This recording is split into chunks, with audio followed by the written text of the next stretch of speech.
2024 के इस चुनावी समर में मैं व्यक्तिगत रूप से आपका प्रत्याशी, आपका बेटा, मेरे लिए आज फिर से एक सुखद क्षण है।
विधानसभा प्रभारी जितेंद्र सिंह पटेल जी आ गए हैं। सुभाष भैया को आशीर्वाद। आज 2024 के इस चुनावी समर में मैं व्यक्तिगत रूप से आपका प्रत्याशी, आपका बेटा, मेरे लिए आज फिर से एक सुखद क्षण है कि मैं उस जगह पर आज खड़ा हूं जहां पर आज से 24 साल पहले इसी मंच से 25 साल की उम्र में हमारी सिल्ली की जनताओं ने मुझे इसी मंच पर खड़ा करके आशीर्वाद देने का काम किया था। इसलिए यह मंच हमारे लिए ऐतिहासिक है। इस मंच में हम फिर से उतने वर्ष के बाद खड़े, मैं अपने परिवार के लोगों के साथ आज एक फिर से प्रत्याशी बनकर यहां पर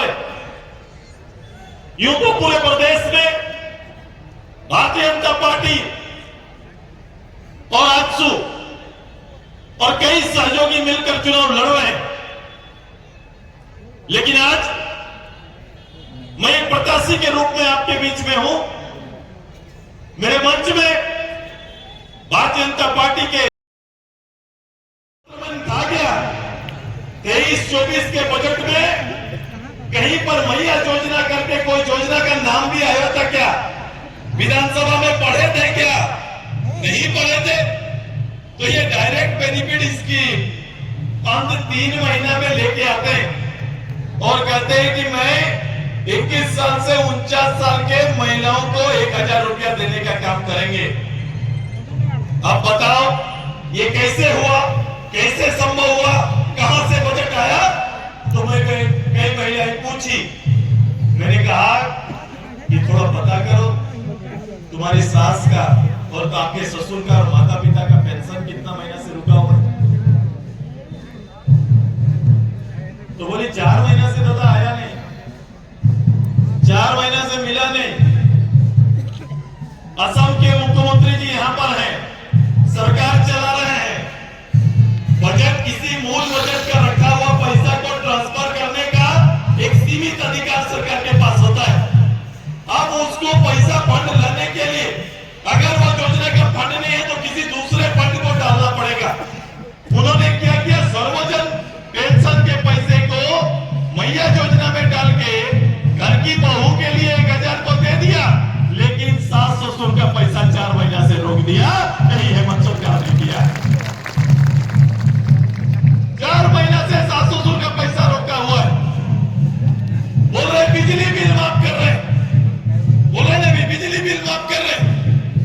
मेरी माता बताओ, ये 5 साल में जब आप काम का खाना बनाने जा रहे थे, आपके बच्चों का पढ़ने का जब समय हो रहा था, पूरा 5 साल का डाटा निकाल लीजिए, कभी बिजली होता था क्या गांव में?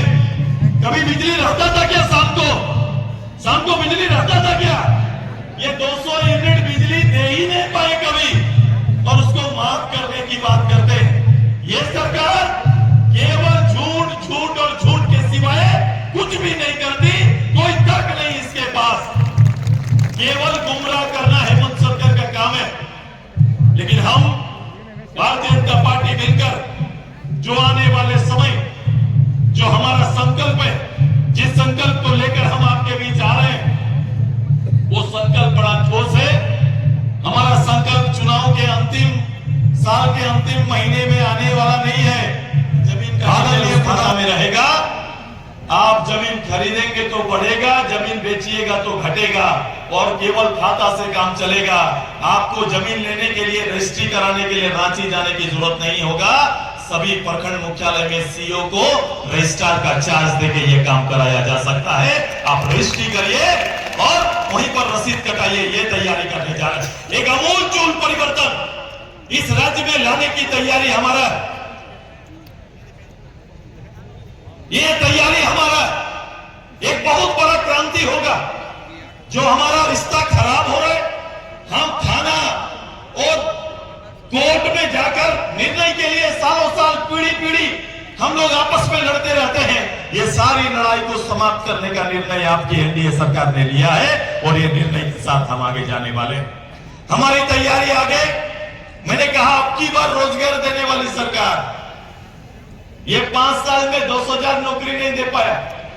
1 साल में 5 लाख नौकरी देने का बात हेमंत बाबू बोला था कि नहीं बोला था? बताइए, बोला था कि नहीं बोला था? सब एग्जाम कुछ लिए, एग्जाम एक भी सफल नहीं कर पाया। 5 साल नौजवानों के सपनों से खेला है। आने वाली तैयारी है। इतने कहते हुए अपनी बात को अंत करते हैं। बहुत बहुत धन्यवाद, बहुत बहुत आभार, जोहार। हमें जिनको सुनने के लिए